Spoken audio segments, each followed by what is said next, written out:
Bab 171, 1000 Tahun Kebencian. Setelah bagian bawah sungai ini tenggelam, terungkap sebuah ruangan batu raksasa. Dan hal yang paling mengejutkan adalah, di dalam ruangan batu ini, ada sisa-sisa manusia yang menumpuk seperti bukit, satu di atas yang lain. Tulang-tulang tebal itu dipertahankan utuh dengan beberapa potong pakaian di tubuh mereka dan mereka juga memegang senjata di tangan mereka. Sepertinya mereka semua telah mati dalam konflik besar. Long Yi kembali ke akal setelah beberapa saat, dan tanpa penundaan, dia melompat turun. Segera, bau menyengat menyerang lubang hidungnya, dan dia buru-buru menahan napas. Setelah itu ia menemukan bahwa pintu masuk di bagian bawah sungai ini hanyalah sudut ruangan batu. Di belakang, ada lebih jauh lagi ruang luas yang juga menumpuk tulang. Kira-kira ada beberapa ribu orang, dan beberapa tulangnya sudah retak. Apalagi karena fosfor yang terkandung di dalam sumsum, mereka memancarkan sinar tragis berwarna hijau dalam kegelapan. Terlihat sangat mengerikan. Segera setelah itu, wanita juga melompat turun, dan melihat adegan abnormal seperti itu, mereka tanpa sadar berteriak bersamaan. Hanya kurang dari 2 hari sejak mereka datang ke hutan sihir ilusi ini, tetapi mereka sudah terkejut lebih dari sekali. Sebelumnya, banyak teman sekolah senior telah datang ke hutan ajaib ilusi ini, tetapi mereka semua senang dan kembali dengan hasil yang baik.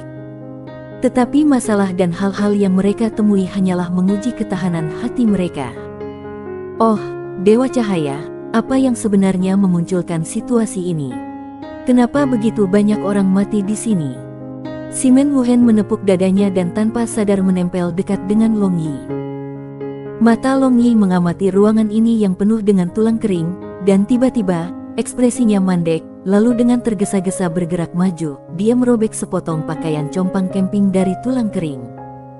Ini sudah kain pudar dan lapuk, semuanya sudah putus, tetapi salah satu pola di kain itu bisa diperdebatkan. Tampaknya menjadi Phoenix, tapi kenapa pola ini mirip dengan lencana klan Phoenix Clan A? Ling Feng mendekat dan melihat, lalu berseru kaget. Tidak mirip, persis sama. Long Yi menurunkan suaranya. Bagaimana bisa begitu banyak orang klan Phoenix mati di sini ribuan tahun yang lalu? Kemudian dia tiba-tiba teringat dendam klan Phoenix dan Ice Palace, mungkinkah itu?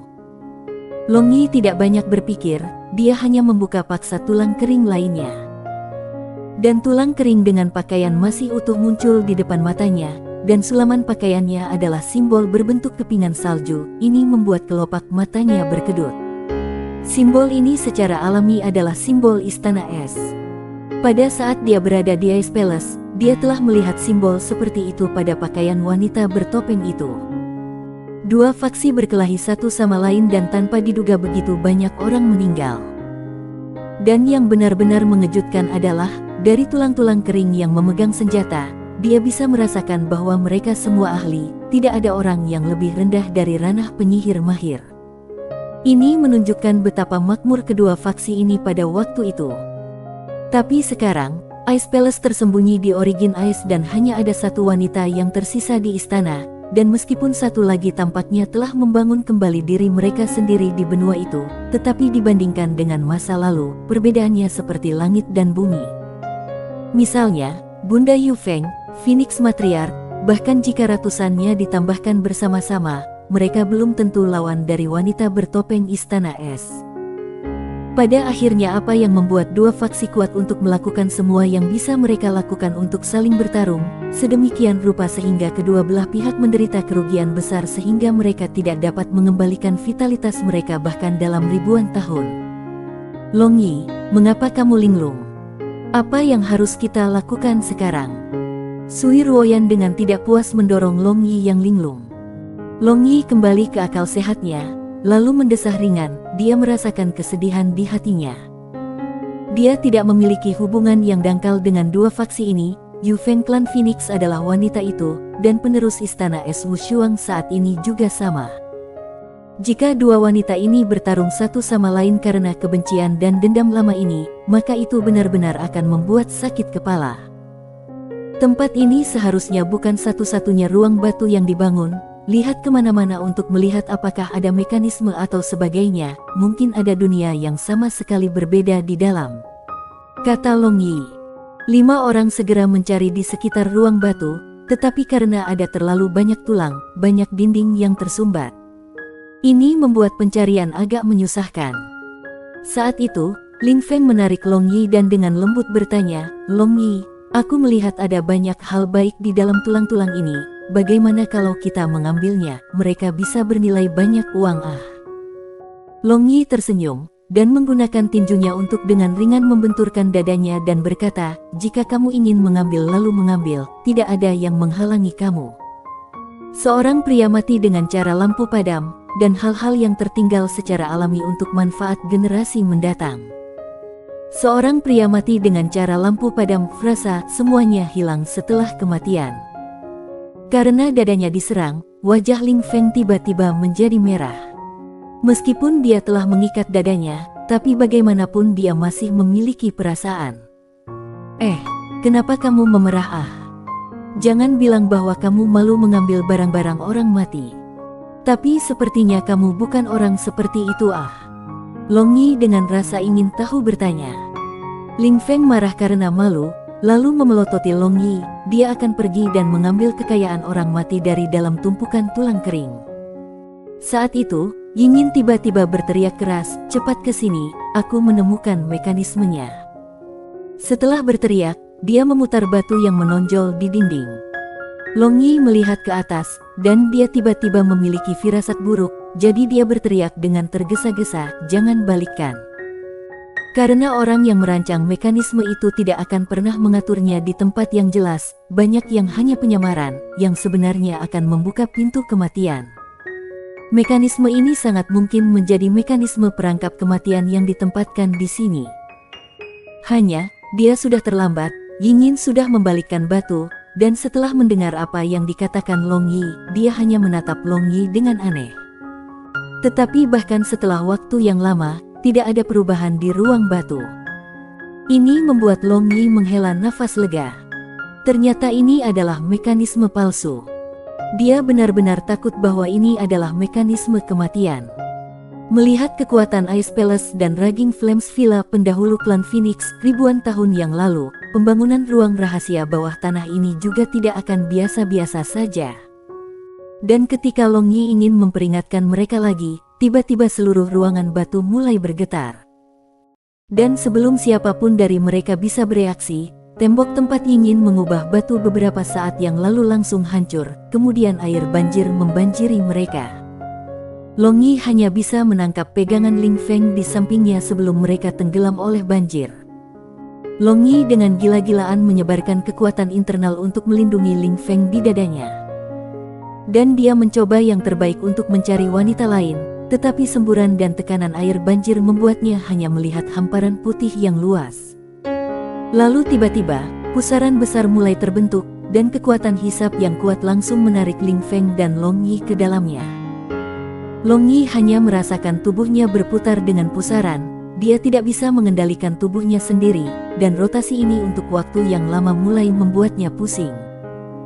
Dan setelah periode waktu yang tidak diketahui, tubuh Ling Feng tiba-tiba menegang, dan tangannya memeluk Long Yi tiba-tiba mengerahkan kekuatan, seolah-olah dia praktis ingin masuk ke dalam dagingnya.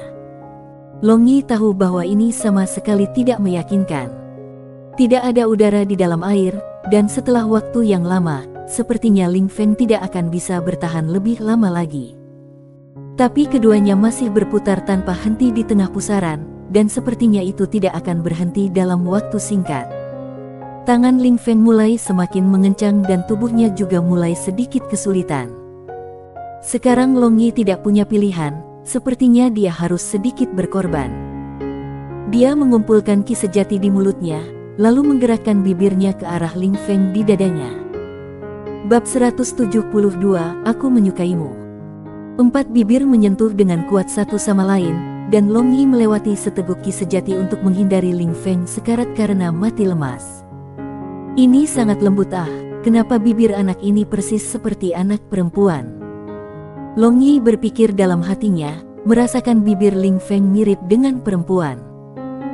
Tapi, Segera, dia punya pikiran yang menakutkan dirinya sendiri, masih berpikir tentang bagaimana dia tetap bersama Ling Feng untuk jangka waktu yang lama. Dia buru-buru mengesampingkan pikiran yang mengganggu ini, menenangkan pikirannya. Dan untuk Ling Feng, dia merasakannya jauh lebih kuat daripada Long Yi. Dia mengagumi Long Yi dan pada saat ini, mendapatkan ciuman dari kekasihnya, tubuhnya yang menawan terlatih-tatih dan mati rasa. Terlebih lagi jantungnya berdegup kencang, seakan ingin melompat keluar dari tenggorokannya. Tanpa sadar, dia memeluk Long Yi dan menikmati ciuman pertamanya dengan mata tertutup. Perlahan-lahan perasaan Ling Feng muncul, dan dia tidak puas dengan sentuhan sederhana dari 4 bibir, tetapi dia adalah pemula yang tidak berpengalaman, jadi dia tidak tahu bagaimana dia harus mencium. Akibatnya, dengan pergolakan emosional, dia hanya bisa secara paksa menyedot bibir Long Yi secara naluriah. Melihat Ling Feng secara paksa menghisap bibirnya, Long Yi berpikir bahwa qi yang sebenarnya yang dilewatinya tidak cukup, jadi dia mengondensasi seteguk qi yang benar dan memberikannya padanya, tapi dia tiba-tiba merasakan lidah kecil yang licin masuk ke dalam mulutnya, dan terjerat dengan lidahnya. Long Yi tiba-tiba terkejut, dan dia merasa bahwa dia akan menjadi gila. Pada awalnya, dia merasa jijik karena dua pria memiliki ciuman Prancis seperti ini, tapi sekarang dia benar-benar tidak menolak kontak ini. Sebaliknya, dia merasakan sensasi yang tak dapat dijelaskan secara tak terduga. Orang harus mengatakan, Ling Feng yang tidak belajar apa-apa tentang ciuman jelas-jelas memegang kepandaian. Baru saja, dia secara tidak sengaja mengulurkan lidahnya, dan dia tiba-tiba menemukan perasaan ini begitu indah dan baik. Dia merasa tubuhnya telah menjadi seringan bulu, dan seolah-olah telah terbang tinggi di awan. Perasaan itu benar-benar luar biasa. Tepat ketika dua orang akan tenggelam, pusaran raksasa ini tiba-tiba menyebar dan energi surplus membuang dua orang keluar dari air. Long Yi tiba-tiba kembali ke akal sehatnya, dan dengan cepat menggerakkan bibirnya. Dia memegangi Ling Feng dengan erat, dan mulai melihat sekeliling. Dia menemukan bahwa ini adalah gua bawah tanah yang sangat besar. Di tengah-tengah gua ini adalah sungai bawah tanah yang mengalir perlahan-lahan dengan bebatuan yang tidak rata di kedua sisi. Long Yi meluncur dan mendarat di tanah, lalu melemparkan beberapa bola ajaib untuk menerangi. Dia memandang Ling Feng di dadanya untuk sementara waktu, dan menemukan bahwa kepalanya bengkok ke satu sisi, tiba-tiba masih belum bangun. Mengingat ciuman panas di air tadi, semburan perasaan aneh tanpa sadar menggenang di jantung Long Yi. Dia tidak dapat menjelaskan perasaan ini dengan jelas dan juga gagal memahaminya. Dia meletakkan Ling Feng di tanah yang relatif mulus, lalu mulai memindai di sekitar tempat ini. Udara di sini lembab, suram, dan dingin, dan dia bahkan tidak merasakan sedikit pun aliran udara. Sepertinya tidak ada ventilasi, tapi yang mengejutkan, tempat ini tidak memiliki sedikit pun perasaan pengap. Pada saat ini, mata Ling Feng membuka celah kecil, dan kosong menatap papan belakang Long Yi. Dia berpura-pura tidak sadar. Pada saat ini, dia benar-benar tidak tahu bagaimana menghadapi Long Yi. Dia berpikir bahwa, dengan mengandalkan kekuatan Long Yi, dia harus bisa mengatakan bahwa dia berpura-pura. Tetapi dia tidak memaparkannya, mungkin karena dia juga tidak tahu bagaimana dia harus menghadapinya. Ling Feng tersenyum masam di dalam hatinya, dia tahu bahwa hati Long Yi seharusnya lebih kacau daripada miliknya saat ini. Setidaknya dia tahu bahwa dia sendiri adalah seorang gadis, tetapi dia tidak tahu itu. Sekarang dia ragu-ragu untuk mengatakan pada Long Yi kebenaran atau tidak. Tepat ketika Ling Feng ragu-ragu, Long Yi tiba-tiba berbalik dan berjalan ke depannya. Kemudian berjongkok, dia dengan ringan membelai dahinya dan bergumam, "Aneh, kenapa dia masih belum bangun? Haruskah aku membiarkan dia terus mengenakan pakaian basah atau membantunya mengganti pakaiannya?" Ling Feng segera gelisah di dalam hatinya. Jika Long Yi membantunya mengganti pakaiannya, maka dia pasti akan menemukan bahwa dia sebenarnya adalah seorang gadis. Tapi setelah ragu-ragu, Ling Feng memutuskan dan terus berpura-pura tidak sadar. Di bawah keadaan ini, membiarkan dia tahu kebenaran dengan cara ini mungkin bukan metode yang buruk. Meskipun tubuhnya akan dilihat olehnya, Tetapi dilihat kemudian dilihat, jika dia tidak membiarkannya melihat tubuhnya, lalu siapa lagi yang harus dia biarkan? Long Yi mengulurkan tangan besarnya ke kerah Ling Feng, lalu sedikit ragu-ragu, dia menarik tangannya. Setelah itu, menangkap pergelangan tangan Ling Feng, dia mengedarkan kekuatan internalnya, lalu dengan ki yang benar menyelimuti tubuh Ling Feng, uap air mulai naik dari pakaiannya. Dan bahkan setelah 2 menit, pakaiannya yang basah menjadi kering.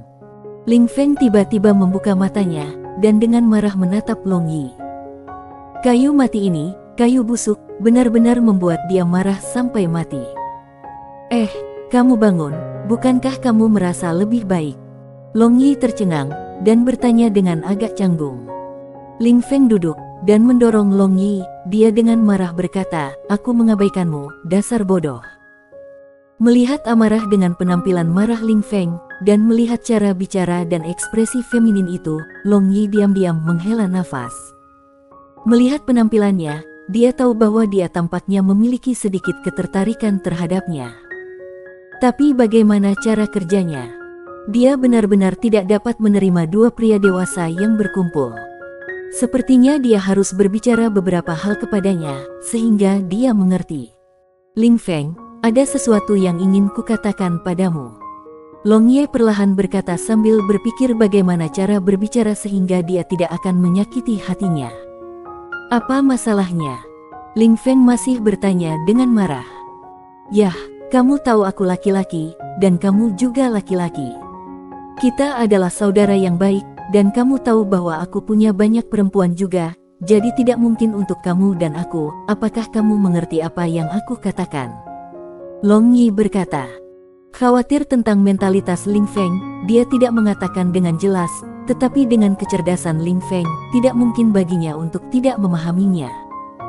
Ling Feng menatap Long Yi dengan linglung, dan terus-menerus melihat Long Yi sebentar, tiba-tiba, dia tertawa.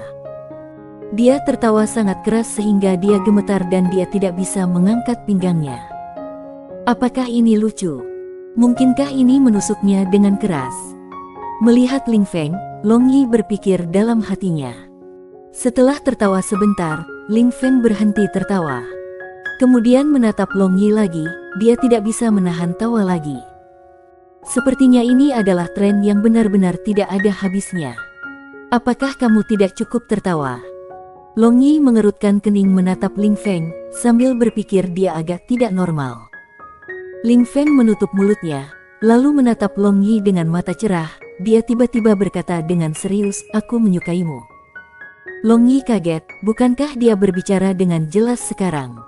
Kenapa dia malah mengatakan ini secara terbuka?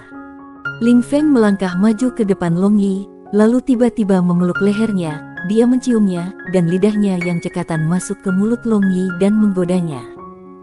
Setelah waktu yang lama, Long Yi masuk akal dari keterkejutannya, dan segera mendorong Ling Feng. Kamu sama sekali tidak menyukai ciumanku, sebaliknya, kamu memiliki perasaan terhadap ciumanku, jangan menipu dirimu sendiri, kamu juga menyukaiku. Ling Feng berkata sambil tersenyum, dan mau tidak mau dia ingin menggoda Long Yi. Long Yi menyeka mulutnya, dan agak terdiam, ya, dia benar-benar memiliki perasaan. Mungkinkah dia juga berasal dari klan lengan yang sering disebut? Tidak mungkin, itu pasti kesalahpahamannya, dia jelas memiliki perasaan terhadap wanita saja. Potong lengan, homoseksual. Adapun asalnya, di sini adalah cerita pendek yang disalin untuk Wiki. Kaisar Ai juga terkenal sebagai kaisar homoseksual paling berpengaruh dari dinasti Han. Sejarawan tradisional mencirikan hubungan antara Kaisar Ai dan Dongxian sebagai salah satu di antara pecinta homoseksual dan menyebut hubungan mereka sebagai hasrat lengan yang terpotong. Duan Xiu Sipi, setelah sebuah kisah bahwa suatu sore setelah tertidur untuk tidur siang di atas tempat tidur yang sama, Kaisar Ai memotong lengan bajunya daripada mengganggu Dongxian yang sedang tidur ketika dia harus bangun dari tempat tidur. Dong terkenal karena kesederhanaannya yang kontras dengan istana yang sangat berhias, dan diberikan jabatan yang semakin tinggi dan semakin tinggi sebagai bagian dari hubungan, akhirnya menjadi komandan tertinggi angkatan bersenjata pada saat kematian Kaisar Ai. Dong kemudian dipaksa bunuh diri. Melihat kulit pucat Long Yi yang mengerikan, Ling Feng agak tertekan di dalam hatinya, juga tidak tahan untuk terus menipu dia. Kemudian dia berjalan ke depan, dan memeluk pinggang Long Yi. Dia menyandarkan seluruh tubuhnya di dadanya. Dan tepat ketika Long Yi ingin mendorongnya, dia bergumam, "Jika aku mengatakan aku seorang wanita, apakah kamu akan percaya padaku?" Tubuh Long Yi menegang, dan dia segera berkata, "Apa yang kamu katakan? Kamu seorang wanita." Ada beberapa kejutan di hatinya, hanya ini menjelaskan mengapa dia merasa seperti itu tentang ciuman Ling Feng, dan mengapa Ling Feng selalu menunjukkan sejumlah tindakan dan ekspresi feminin sesekali. "Apakah kamu percaya atau tidak?" Kali ini Ling Feng menggunakan suara wanita aslinya yang jernih. Kedengarannya sangat menyenangkan untuk didengar. Long Yi mendorong Ling Feng sedikit, lalu dia dengan hati-hati mengukurnya. Dia mencubit pipinya, meraih telinganya dan bahkan menggunakan tangannya untuk merasakan dadanya, yang mengakibatkan dia menelusuri bandara yang datar. "Mungkinkah kamu adalah Putri Taiping yang berbakat surgawi?" Long Yi membuka lebar matanya dan bertanya dengan linglung. Mungkinkah Ling Feng adalah wanita yang tidak berkembang sepenuhnya? Putri Taiping. "Ah, kamu sudah mati." Ling Feng dengan hati-hati berpikir dua kali, hanya kemudian dia tiba-tiba mengerti apa yang dimaksud Long Yi. Taiping, Tai sama dengan juga, Ping sama dengan datar. "Mungkinkah kamu tidak? Kalau begitu biarkan aku memeriksa." Long Yi tersenyum nakal. Kemudian menarik Ling Feng, tangannya yang besar menarik kerahnya. "Ah, cabul besar, pemerkosaan ah!" Ling Feng berteriak keras, dan di bawah perjuangannya tampaknya ada penampilan yang agak setengah hati. Dengan kerjasama Ling Feng yang tidak jelas, dadanya dengan cepat terbuka lebar, memperlihatkan lapisan tebal sutra tipis putih yang diikatkan di dadanya. Long Yi menyaksikan kulit Ling Feng yang berkilauan dan tembus cahaya. Dengan perut bagian bawah yang halus dan mengkilap serta wewangian gadis pingsan itu, bahkan tanpa melepaskan sutra tipis putih itu, dia tahu bahwa Ling Feng pasti adalah seorang gadis yang terus-menerus. Dia juga akhirnya mengerti mengapa tubuh Ling Feng selalu memiliki aroma yang samar. Dia cukup lambat, dia seharusnya sudah melihat ada sesuatu yang salah, tetapi karena kesan pertama, dia terus percaya bahwa dia hanya memiliki kecenderungan agak feminin, itu saja. Meskipun dia sudah yakin bahwa Ling Feng adalah seorang gadis, tapi dia bukan pria yang tidak akan mengambil keuntungan murah.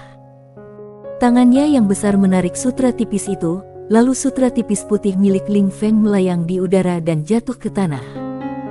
Setelah itu sepasang tegas dan tegak seolah-olah puncak, dan salju putih seolah-olah batu giok asteris melompat keluar. Dan bola mata Long Yi terjebak di atas gelombang payudara yang bergetar ini. Mutiara merah muda payudara itu bahkan lebih seperti bunga prem menghiasi puncak bersalju, bangga, murni dan suci. Menurut perkiraan visual Long Yi, kualitas tinggi asteris ini sama sekali bukan sesuatu yang bisa dia pahami dengan satu tangan. Ling Feng dengan malu-malu menangis pelan, dan ingin menggunakan tangannya untuk menutupi dadanya, namun Long Yi menangkap tangannya dengan satu tangannya, kemudian tangan besar yang tersisa dengan gandrung membelai bobisnya yang suci dan murni. Perasaan halus seperti sutra itu membuatnya asteris tanpa henti. Dia dengan ringan memindahkan mutiara merah muda itu. Dan di bawah stimulasi, mereka dengan bangga berdiri tegak, meledak mekar. Saat itu, Ling Feng tidak tahan rangsangan dan mengerang. Setelah itu rambut dan pupil coklatnya mulai perlahan menjadi biru-biru, dan wajahnya yang halus dan cantik juga mulai berfluktuasi seolah-olah riak. Segera, wajah yang sangat indah muncul di depan Long Yi. Long Yi terkejut melihat Ling Feng merah memerah. Murid musim gugurnya setengah tertutup, memancarkan perasaan berapi-api yang penuh gairah. Dan dengan giginya yang putih bersih menggigit bibir bawahnya yang lembut dan adil, dia terlihat terlalu memikat. "Roh penyihir kecil," Long Yi berkata dengan suara serak, dan asteris seolah-olah dengan momentum yang mengguncang bumi tiba-tiba keluar. Dia tiba-tiba menundukkan kepalanya dan mencium bibir Ling Feng, dan tangan besarnya meremasnya asteris. Dan perasaan elastis, halus itu membuat nyala birunya membakar lebih gila lagi. Ketika Long Yi dengan ceroboh merasakan seluruh Ling Feng, tiba-tiba perasaan panas menghanguskan datang dari tengah tangan kirinya. Rasa sakit ini segera menarik kembali indranya dari jurang asteris. Bab 173, Kerajaan Kobol. Long Yi kembali ke akal sehatnya, lalu merentangkan telapak tangannya. Dia melihat bahwa batu iblis yang telah menyatu bersama dengan tengkorak berwarna darah berkilau dengan cahaya hitam redup. Perasaan panas terik itu justru berasal dari ini. Long Yi memiliki semacam perasaan seolah-olah batu iblis ini memperingatkannya tentang sesuatu. Adapun Ling Feng di dadanya yang terbakar dengan perasaan penuh gairah, dia tak henti-hentinya bergoyang. Sepertinya dia sangat tidak puas dengan Long Yi menghentikan tangannya, membuat seluruh tubuhnya seakan dibiarkan menggantung di udara. Saat ini, Long Yi dengan waspada memandang sekelilingnya, lalu dia menarik pakaian Ling Feng. Long Yi. Ling Feng juga menjadi jernih, dan agak bingung bertanya. Long Yi membungkuk dan mencium dahinya, dia berkata, "Sayang, kenakan pakaianmu, pertama kali kamu tidak harus berada di tempat yang mengerikan ini."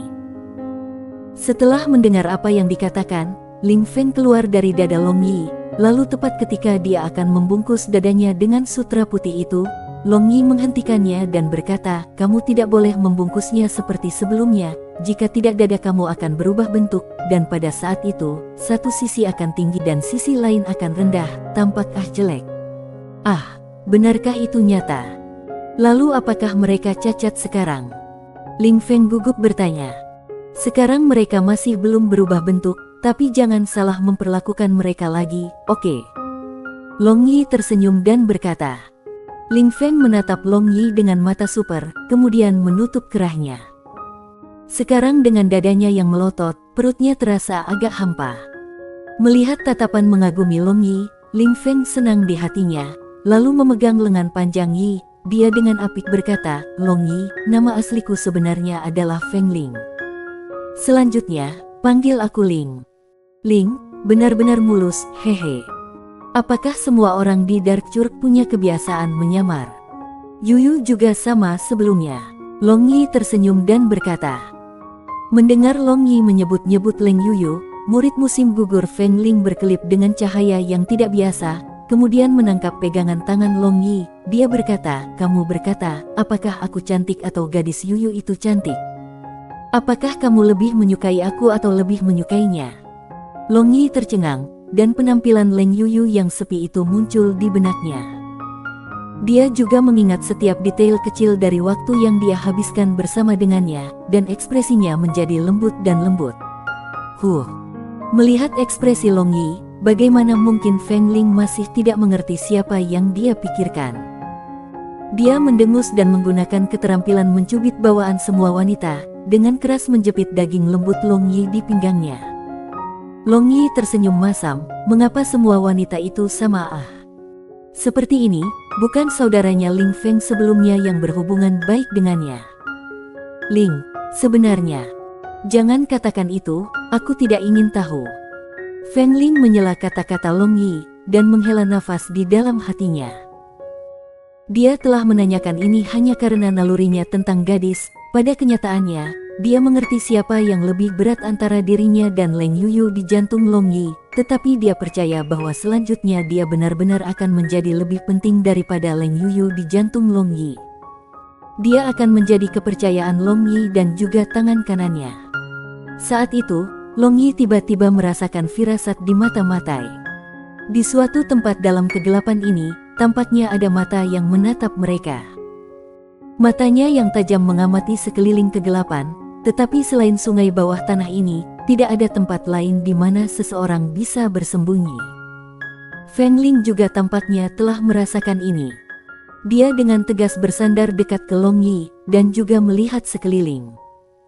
Pusat telapak kiri Long Yi mulai memanas lagi, dan dia mengulurkan tangannya. Kemudian batu iblis tiba-tiba menembakkan 3 sinar cahaya hitam lurus ke arah 3 lokasi tebing gua.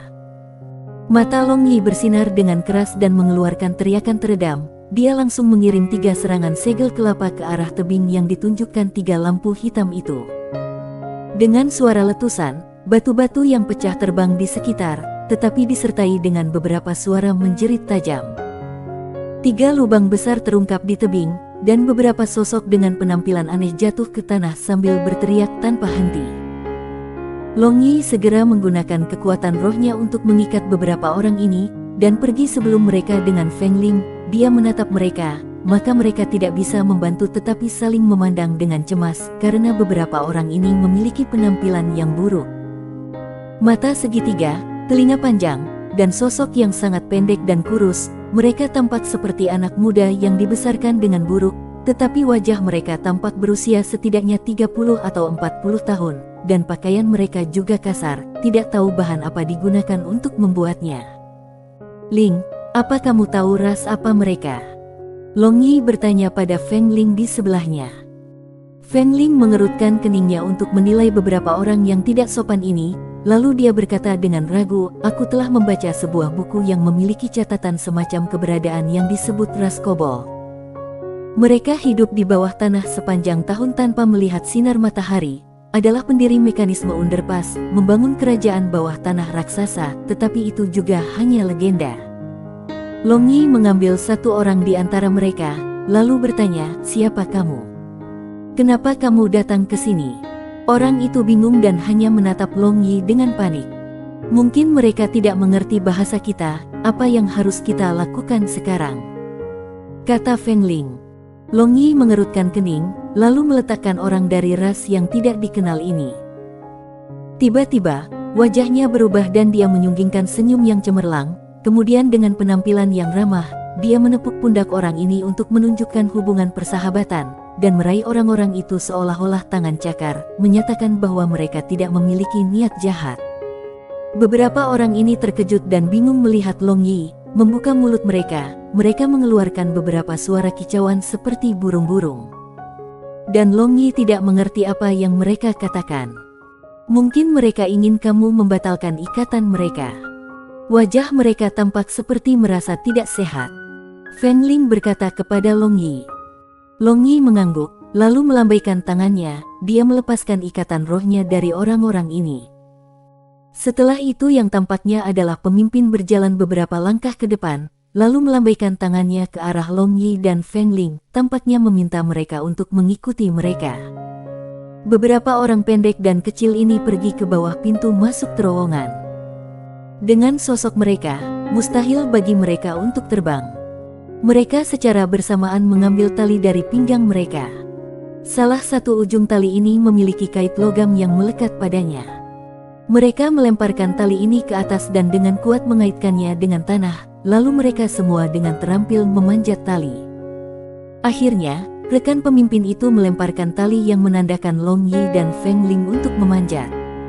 Long Yi dan Feng Ling saling memandang dan tersenyum, lalu mereka terbang, langsung mendarat di samping orang-orang ini. Beberapa kurcaci kecil ini terkejut dan menatap Long Yi dan Feng Ling dengan tatapan hormat. Long Yi melihat sekeliling, dan melihat bahwa dia tidak dapat melihat ujung dari terowongan yang berliku ini. Dindingnya memiliki obor pada jarak yang tetap, apalagi tampaknya memiliki banyak garpu di sepanjang terowongan. Sepertinya ini benar-benar jaringan bawah tanah raksasa. Mungkinkah mereka klan kobold yang benar-benar legendaris? Dua orang mengikuti beberapa kurcaci ini, dan mulai belok kiri dan belok kanan. Sepanjang jalan, mereka bertemu dengan beberapa tim kerdil yang mirip, dan mereka semua terkejut melihat dua dari mereka. Dan pemimpin yang memimpin Long Yi dan Feng Ling akan berkicau mengudara sambil menunjuk mereka berdua, maka semua kurcaci lainnya juga akan melihat mereka berdua dengan hormat. Setelah berjalan sekitar setengah jam, dua orang tiba-tiba melihat cahaya di depan mereka, dan melihat pemandangan di depan mereka, keduanya terdiam. Tempat ini sebenarnya adalah kota bawah tanah yang besar. Tanah di bagian bawah dan atas terpisah puluhan meter, dan kota ini dibangun di ruang terbuka di antara mereka. Batu dan tanah digunakan untuk membangun rumah baris demi baris, mereka sangat sistematis dengan jalan yang luas, tetapi tidak seperti kota manusia yang memiliki toko. Kobold ini masih tetap pada pola mata pencaharian primitif, mereka masih belum memiliki transaksi bisnis. Kedatangan Long Yi dan Feng Ling segera menarik perhatian dan menimbulkan sensasi. Banyak kobold yang memegang senjata yang tidak biasa mengelilinginya, dan dengan waspada melihat mereka.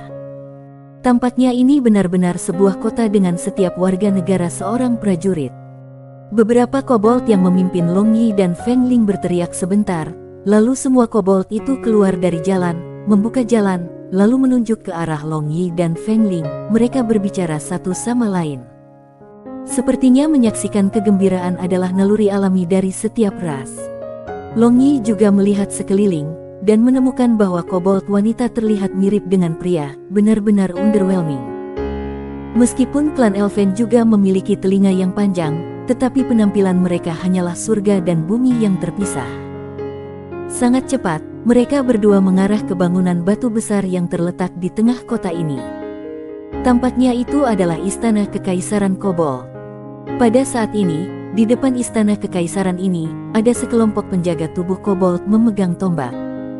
Mereka semua berkerumun di sekitar kobold setengah baya mengenakan baju perak dan juga mahkota kekaisaran yang dibuat dengan permata. Orang ini harus menjadi patriark klan kobold. Perlakuan mereka semua tidak terlalu berbeda. Semua penghuni dan penjaga ini berpakaian compang camping, dan demikian pula orang ini juga berpakaian compang camping tetapi telah mengudara, apalagi mahkota itu tampaknya bisa mendapatkan harga yang sangat tinggi di benua gelombang biru. Long Yi dan Feng Ling berdiri di depan patriark klan kobold ini, dan dengan suara kicau patriarki kobold ini, seorang lelaki tua bungkuk dari klan kobold keluar dari dalam istana kekaisaran kobold. Meskipun matanya mendung, namun mereka berkilauan dengan kebijaksanaan. "Manusia, dari mana kamu berasal? Mengapa kamu datang ke kerajaan kobold kami?" Pria tua ini secara tak terduga berbicara dengan bahasa umum dari Blue Waves kontinen. Mungkin karena dia tidak sering menggunakan bahasa ini, sepertinya sangat kaku, tapi setidaknya bisa dimengerti. Long Yi dan Feng Ling terkejut, setidaknya masalah hambatan bahasa diselesaikan. Sekarang seharusnya tidak ada masalah di sini, jadi kekhawatiran utama mereka saat ini adalah Sui Ruoyan, Simen Wuhen dan Yingyin, keselamatan ketiga wanita ini. Saat ini, mereka tidak tahu apa-apa tentang keselamatan mereka. "Tuan Kobold yang terhormat, kami tidak sengaja tiba di wilayah bangsawan kamu setelah kami tertarik ke dalam banjir. Jika kami telah mengganggu kamu, maka kami sangat menyesal," kata Long Yi dengan sopan. Orang tua ini menerjemahkan kata-kata Long Yi kepada patriark klan kobold, lalu berkata, "Sudah lebih dari 1000 tahun sejak klan kobold kami terakhir melihat manusia, kami menyambut kamu semua. Patriark kami meminta kamu semua untuk tinggal di sini selama beberapa hari. Klan kobold kami akan menghibur kamu dua tamu terhormat dengan etiket tertinggi. Tentu saja, kami juga memiliki permintaan. Apakah mungkin bagi kamu untuk berbicara sedikit tentang keadaan terkini Blue Waves kontinen? Ini sama sekali bukan masalah, tetapi kami masih memiliki 3 teman kami yang hilang. Keberadaan mereka saat ini tidak diketahui. Jadi dapatkah aku meminta Tuhan untuk membantu kami mencari mereka?" Long Yi berkata. Dia juga sangat ingin tahu tentang klan kobold yang legendaris ini. Tetapi meskipun dia tidak tahu dengan jelas apakah Sui Ruoyan dan 2 lainnya terlibat atau tidak, tetapi agar lebih aman daripada menyesal, dia meminta klan kobold untuk mencari mereka di sekitar sungai bawah tanah. Ketiga wanita ini benar-benar membuatnya khawatir. Bab 174, Gunung Pedang dan Lautan Api. Long Yi dan Feng Ling disambut ke istana kekaisaran dengan etiket tertinggi dari klan kobold. Istana yang disebut kekaisaran ini secara alami memiliki perbedaan besar dibandingkan dengan istana kekaisaran negara besar benua gelombang biru.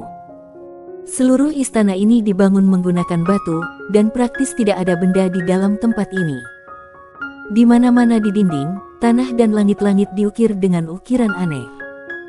Di antara mereka, ukiran terbesar adalah nyala api. Tapi bisa dimengerti, api seharusnya menjadi harta paling berharga dan hal praktis dari klan kobold. Di kerajaan bawah tanah yang luas ini, sepanjang tahun, mereka harus mengandalkan nyala api untuk menerangi. Kedua orang itu dibawa ke ruang batu yang luas dengan tempat tidur batu. "Para tamu yang terhormat, tolong tetap di sini selama beberapa hari, karena untuk teman-temanmu, sang patriark telah memerintahkan untuk mencari mereka di sungai bawah tanah." Tetua kobold itu datang dan berkata kepada dua dari mereka. Long Yi mengangguk, dan tiba-tiba teringat bahwa penatua ini telah menyatakan bahwa sudah lebih dari 1000 tahun sejak mereka terakhir melihat manusia. Dengan kata lain, lebih dari 1000 tahun yang lalu, mereka telah melihat manusia. Apakah ini berarti bahwa mereka telah melihat orang-orang dari Ice Palace dan Raging Flame Villa? Lalu apakah mereka yang membangun ruang rahasia itu? Penatua, apakah kamu tahu sesuatu tentang ruang rahasia dengan menumpuk tulang kering di atas tempat ini? Kami tidak sengaja menyentuh mekanisme tempat itu dan membanjiri tempat ini. Long Yi bertanya, dengan lekat-lekat menatap ekspresi tua ini. Ekspresi penatua ini mandek, dan matanya yang keruh tiba-tiba bersinar dan bertanya, apakah kamu semua benar-benar datang dari ruang rahasia itu? Long Yi dan Kobold Elder terlihat berhadap-hadapan, dan dari kata-katanya, Long Yi mengerti bahwa dia tahu tentang ruang rahasia ini, atau mungkin ruang rahasia itu benar-benar dibangun oleh para kobold. Kobold ini pasti memiliki semacam hubungan dengan Ice Palace atau Raging Flame Villa. Tapi sepertinya ada peluang yang lebih besar bagi mereka untuk memiliki hubungan dengan yang terakhir, bukankah kobold menyembah api?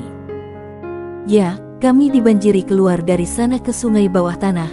Kami juga tahu bahwa tulang kering di ruang rahasia itu milik orang-orang dari Ice Palace dan Raging Flame Villa, yang pada saat itu adalah dua faksi besar benua gelombang biru. Long Yi berkata dengan acuh tak acuh. Penatua kobold memandang Long Yi, lalu berkata dengan heran, kamu tahu tentang ini? Mungkinkah kedua faksi ini masih ada di benua gelombang biru sekarang? Mereka ada, tetapi mereka jarang diketahui siapapun. Long Yi mengangguk dan berkata. Penatua kobold menundukkan kepalanya, dan telah kehilangan ekspresi pikiran. Setelah waktu yang lama, dia menghela nafas dan menggelengkan kepalanya. Dia berkata, api dan air pada dasarnya tidak cocok. Sejak awal, Dewa Api adalah simbol spiritual klan kobold kami, dan Raging Flame Villa mewakili Dewa Api di dunia. Jadi kobold kami klan secara alami memiliki dukungan timbal balik yang kuat dengan mereka. Lebih dari 1000 tahun yang lalu, selama perang yang tak tertandingi di dalam hutan ajaib ilusori, tidak hanya vitalitas Ice Palace dan Raging Flame Villa yang sangat terluka, klan kobold kami juga sama-sama tidak selamat. Kamu melihat di dalam ruang rahasia itu hanya sebagian, itu saja. Bagian lain benar-benar dimusnahkan dengan tidak ada yang tersisa dalam pertarungan yang tragis itu. Long Yi dan Feng Ling terlihat berhadap-hadapan dan mengangkat bahu mereka dengan senyum tipis. Dewa Api. Sialan Dewa Api, bukankah itu hanya tipuan dari Raging Flame Villa? Istana Es pasti telah menyatakan dirinya sebagai perwakilan Dewa Es di dunia ini, yang juga merupakan tipu muslihat untuk menipu kerumunan kobold bodoh ini. Pada saat ini, Kobold Elder merenung sebentar, lalu menghela nafas. Dia mengangkat kepalanya dan berkata, para tamu yang terhormat, tolong istirahat dulu. Setelah istirahatmu, kita akan berbicara tentang keadaan terkini dari gelombang biru benua dan pengertian kita. Tidak masalah, tapi aku masih punya permintaan. Bisakah kita berjalan-jalan di kerajaan bawah tanahmu? Kami sangat ingin tahu tentang itu, kata Long Yi sambil tersenyum. Kamu bisa, hanya saja kerajaan bawah tanah kita memiliki beberapa zona terbatas. Ada bahaya besar jika kamu masuk ke sana, jadi aku akan mengatur beberapa penjaga untuk mengikutimu. Setelah berbicara, Elder Kobold ini mundur, hanya menyisakan Long Yi dan Feng Ling di kamar. Long Yi berbalik ke Feng Ling dan menatapnya lekat-lekat. Dia jahat tersenyum. Mengapa kamu menatapku seperti ini, begitu penuh kebencian? Melihat tatapan penuh gairah dari Long Yi, wajah cantik Feng Ling menjadi merah padam. Feng Ling, kamu telah menipu aku begitu lama dan melukai hatiku yang murni. Sekarang kamu berkata pada dirimu sendiri, bagaimana kamu akan memberikan kompensasi padaku? Long Yi tersenyum dan berkata. Feng Ling meninju Long Yi dan berkata dengan marah, kamu melakukan semua itu padaku, dan masih ingin aku memberikan kompensasi padamu. Apa yang aku lakukan padamu? Kenapa aku tidak pernah mengetahuinya? Long Yi mengangkat bahu dan berkata sambil tersenyum. Feng Ling cemberut, lalu berkata, kamu tidak mengakuinya, maka akan lebih baik jika kamu tidak mengakuinya nanti.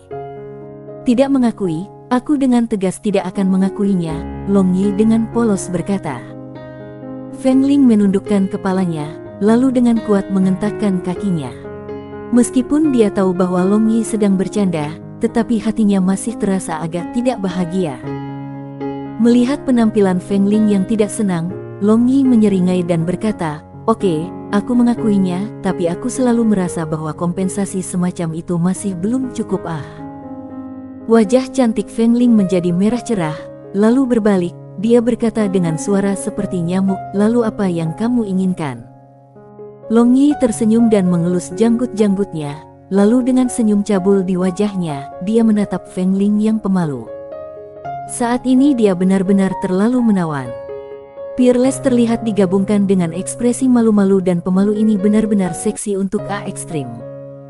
Kalau bukan karena memiliki keraguan tertentu, maka dia akan benar-benar melemparkan dirinya kepadanya untuk menghukum. Merasakan tatapan penuh gairah Long Yi menyapu tubuhnya, Feng Ling merasakan seluruh tubuhnya kering dan panas, dan pipinya memanas seolah-olah mereka ingin terbakar. Yah, untuk mengkompensasi aku karena ketidakseimbangan pikiranku, aku ingin memukul pantat kecilmu. Long Yi menyeringai dan berkata, lalu menatap lekat-lekat pantat Feng Ling yang lembut dan penuh, membayangkan betapa halus rasanya. Setelah mendengar apa yang dikatakan, Feng Ling terkejut, lalu menggigit bibir bawahnya. Dia menatap Long Yi dengan mata menawannya. Long Yi berpikir bahwa dia akan menolak, tapi dia tiba-tiba melompat ke tempat tidur batu, lalu bersujud di tempat tidur. Dia mengangkat pantat kecilnya tinggi-tinggi. Ekspresi Long Yi langsung menjadi mendalam, dan jakunnya terus bergerak ke atas dan ke bawah. Postur ini benar-benar menginginkan kehidupan orang-orang. Dia berjalan maju, dan menatap lekat-lekat butiran melengkung yang sempurna ini, lalu tangannya yang besar agak bergetar ketika dia membelai itu. Meskipun celana memisahkannya, tetapi perasaan elastis itu akurat untuk kesempurnaan. Dengan belayan Long Yi, tubuh menawan Feng Ling sedikit bergetar, dan dia tanpa sadar mengguncang pantatnya, segera menyebabkan mata Long Yi memancarkan cahaya merah. Dia menelan seteguk air liur, lalu tangannya yang besar tiba-tiba memukul pantat Feng Ling yang cantik, dan Feng Ling juga berulang kali asteris, seolah-olah dia kesakitan dan juga senang. "Kamu sesat roh penyihir kecil," Long Yi berkata dengan suara serak. Suara erangan Feng Ling menghasut darah binatang buasnya untuk menggelegak dengan kegembiraan, dan semacam kesenangan yang tak dapat dijelaskan melonjak dalam hatinya. "Papa," Long Yi sekali lagi memukul beberapa kali, dan suara erangan Feng Ling dan goyangan tubuhnya yang menawan hampir membuatnya keluar dari kendali. Long Yi bernafas berat, dan hanya merasakan detak jantungnya semakin cepat yang disertai dengan semacam sengatan listrik. Tangan besarnya mengulurkan tangan ke sabuk Feng Ling, lalu melepaskannya. Dia menarik celananya ke pahanya. Kemudian bokong merah dan putih yang saling bersilangan itu terbuka tepat di depan matanya. Bokong seputih salju dengan sidik jari telapak tangan itu memberikan semacam keindahan yang menggoda.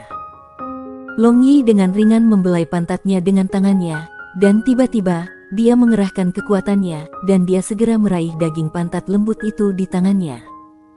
Pencabutan daging pantatnya menyebabkan bokongnya terpisah, dan gadis muda yang merah jambu itu tertutup rapat dengan rambut halus muncul tepat di depan matanya.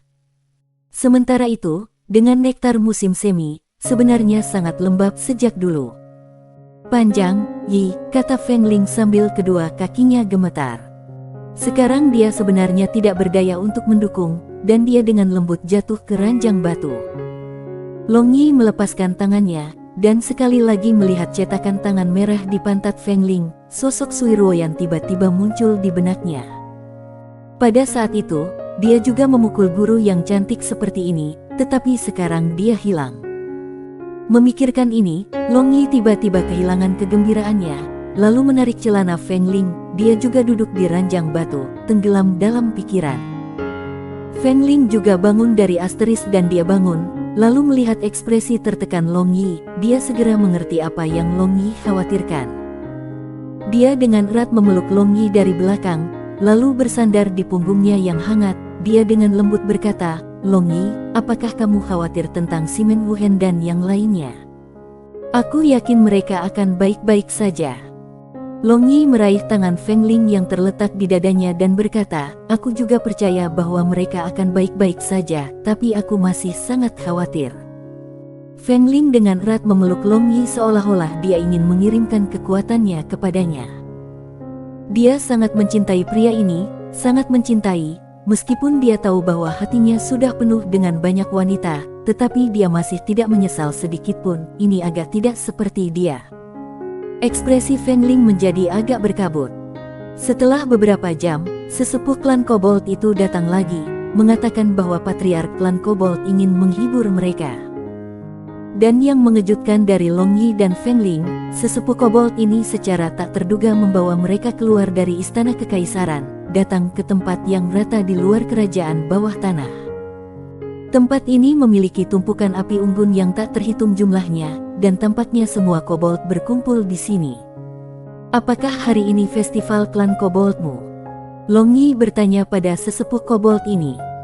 Kobold yang lebih tua menganggukkan kepalanya dan berkata, "Setelah 2 hari, ini adalah hari persembahan klan kobold kami, jadi beberapa hari terakhir ini, kami sedang mengatur jamuan makan. Namun itu adalah hari yang sangat penting bagi klan kobold kami." Persembahan. Long Yi tersenyum, dia berpikir bahwa ini mungkin yang mengorbankan beberapa hal untuk dipersembahkan kepada dewa api yang mereka percayai. Melihat Long Yi dan Feng Ling telah tiba, para pengawal kobold itu tiba-tiba berteriak, lalu semua kobold membubarkan satu demi satu, mengungkapkan jalan membakar api besar.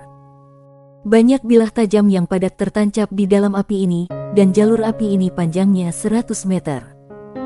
Adapun patriark klan Kobold, seperti sebelumnya ia mengenakan baju besi perak dan mengenakan mahkota kekaisaran, sekarang berdiri di ujung lain gunung pedang dan lautan api ini. Long Yi mengerutkan kening, apa yang dilakukan para Kobold ini? Apakah mereka memberikan tampilan awal kekuatan mereka kepada kita? Ini adalah berkah dari Dewa Api.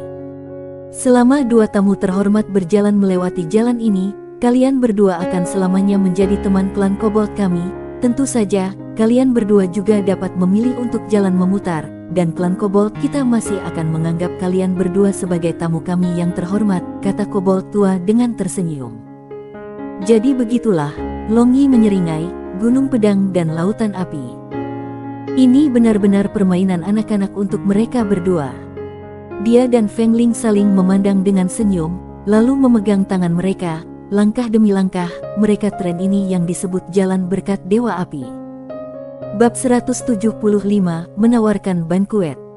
Ketika Long Yi dan Feng Ling mengambil langkah pertama, suara-suara ramai dari semua kobold langsung menghilang, dan mereka semua secara bersamaan menahan napas dan menatap lekat-lekat pada 2 orang. Dalam pandangan mereka, siapapun yang bisa berjalan melewati jalan ini adalah seseorang yang diberkati oleh Dewa Api, dan juga tamu terhormat klan Kobold mereka selamanya.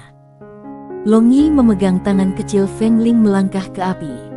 Tiba-tiba, corak Long Yi berubah, dan wajah indah Feng Ling juga menjadi pucat. Nyala api dan bilah tajam ini sebenarnya tidak sederhana, meskipun merasakan nyala api ini dari permukaan, itu sama dengan nyala api biasa. Tetapi begitu berada di dalamnya, suhu nyala api ini sangat tinggi di luar imajinasi. Apalagi yang bahkan lebih menakutkan adalah, nyala api ini membakar tidak hanya tubuh fisik tetapi juga jiwa manusia. Dan sementara itu, bilah tajam ditempa dengan logam yang sangat dingin, dan ki dingin mereka memiliki kekuatan menusuk yang sangat kuat.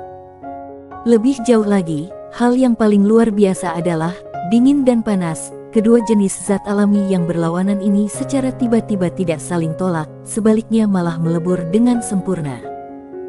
Long Yi dan Feng Ling yang terkejut karena hampir kacau, untungnya Long Yi telah menciptakan lapisan penghalang roh di sekitar mereka berdua untuk siap menghadapi segala kemungkinan, jika tidak jiwa mereka akan menerima cedera, yang bukan masalah bercanda. Di bawah serangan yang tiba-tiba ini, Long Yi segera meningkatkan output dari kekuatan rohnya hingga maksimum, melemparkan lapisan penghalang yang kuat dan tidak terlihat pada permukaan tubuh mereka. Dan untuk mengambil tindakan pencegahan terhadap kemungkinan, Long Yi menambahkan kekuatan internal Aotian Juenya ke kekuatan rohnya, memperkuat kekuatan dan ketebalan penghalang. Saat ini, Api aneh dan pisau tajam ini tidak lagi bisa membahayakan mereka berdua, jadi Long Yi santai.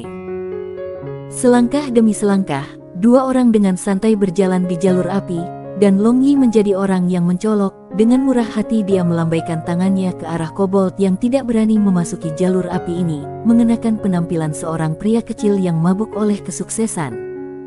Tidak tahu kapan tapi penatua kobold sudah berdiri di samping patriark kobold, dan berdiri di ujung terowongan api ini, dia sedang menonton Long Yi dan Feng Ling.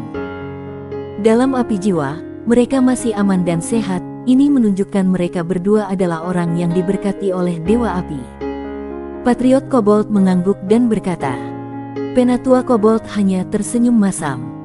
Apakah orang yang mampu melintasi jalan api ini adalah orang yang telah mendapatkan berkah dari Dewa Api? Saat itu, ketika Raging Flame Villa bertempur melawan Ice Palace, penguasa Ice Palace menganggap api jiwa ini bukan apa-apa, dan dengan santai melewatinya. Tapi ini adalah tradisi yang diturunkan di klan Kobold selama puluhan ribu tahun, dan sudah berakar dalam di semua klan Kobold sejak lama. Jadi mengatakan sesuatu yang menentangnya juga tidak berguna, malah akan dikecam. Long Yi dan Feng Ling melangkah keluar dari jalan api, dan berdiri di depan tetua kobold dan patriark kobold sambil tersenyum. Seketika, para kobold yang sedang melihat tiba-tiba bersorak seolah-olah gempa bumi, lalu secara seragam meneriakkan slogan yang sama, seperti untuk apa itu, Long Yi tidak dapat mengetahuinya. Pada saat ini, patriark klan kobold menyilangkan tangannya dan diam-diam meneriakkan mantra, kemudian dua bintik cahaya kuning keluar dari ujung jarinya, yang segera masuk ke tubuh Long Yi dan Feng Ling, lalu kobold bersorak lebih keras lagi. Mulai sekarang, kalian berdua akan menjadi teman klan kobold kami selamanya. Patriark tersenyum dan berkata, karena kendala bahasa, tentu saja penatua kobold yang menerjemahkannya. Untuk menghindari ketidaknyamanan, mulai sekarang tidak akan disebutkan masalah bahasa. T.L. Ini adalah catatan penulis, bukan milikku. Patriark, lalu akhirat, jika kami memiliki permintaan sampai batas tertentu, maka bisakah kami mencari kamu untuk membantu? Mata Long Yi bersinar dan bertanya sambil tersenyum. Klan kobold ini pandai menggali, dan mereka mungkin berguna di masa depan. Patriark dari klan kobold berpikir sebentar kemudian perlahan berkata, kami klan kobold memiliki instruksi dari leluhur kami. Jangan pergi ke bagian luar dari hutan ajaib ilusi ini, dan bahkan lebih lagi untuk tidak campur tangan dalam perselisihan benua, kecuali... Kecuali apa? Long Yi ingin tahu bertanya.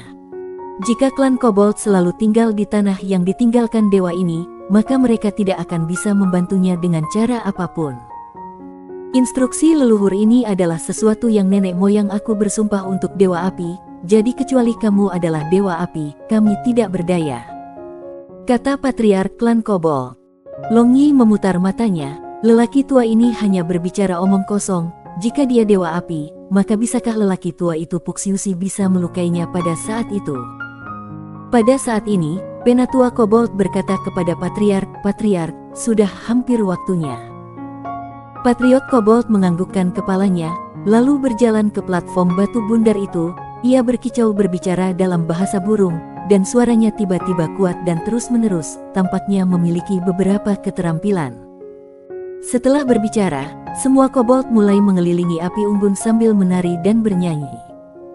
Asap api unggun meringkuk, membuat kabut ini seolah-olah sebuah ilusi, dan suara-suara parau dan nyanyian para pria dan wanita itu juga menyebar sedikit demi sedikit. Long Yi dan Feng Ling duduk di bangku batu di satu sisi memiliki semacam perasaan tidak nyata melihat segala sesuatu yang terjadi sebelum mereka.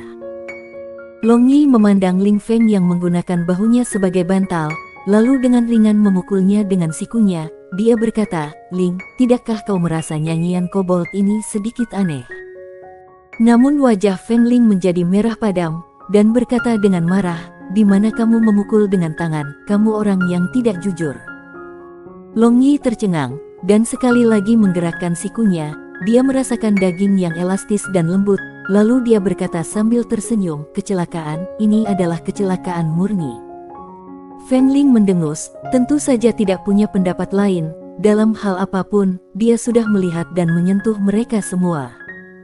Setelah itu dia dengan hati-hati mendengarkan lagu kobold dan menemukan semacam perasaan bebas dan alami yang samar-samar terlihat.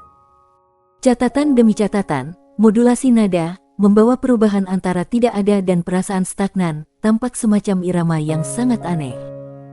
Ya, ini agak aneh, tapi kedengarannya sangat nyaman, kata Feng Ling. Long Yi tersenyum, dan alisnya sedikit berkerut. Dia tidak tahu apakah ini kesalahpahamannya atau tidak, tetapi dia merasa suara bernyanyi ini agak mirip dengan efek hipnotis.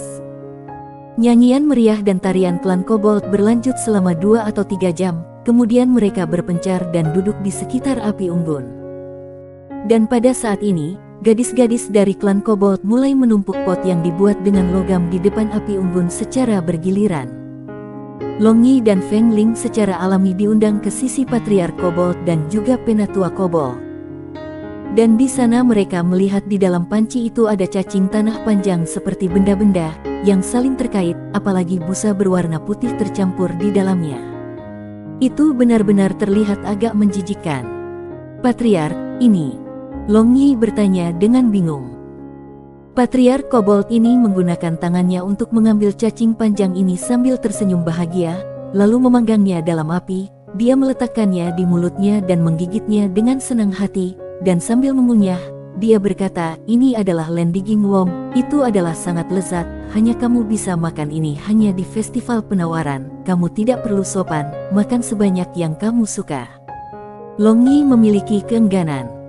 Meskipun dalam kehidupan masa lalunya ketika dia melakukan tugas di grup naga, untuk bertahan hidup, dia juga makan tikus mentah, ular dan bahkan kecoa, tapi sekarang bukan saat yang kritis untuk hidup dan mati, jadi hanya mental orang yang tidak teratur akan memakan hal semacam ini.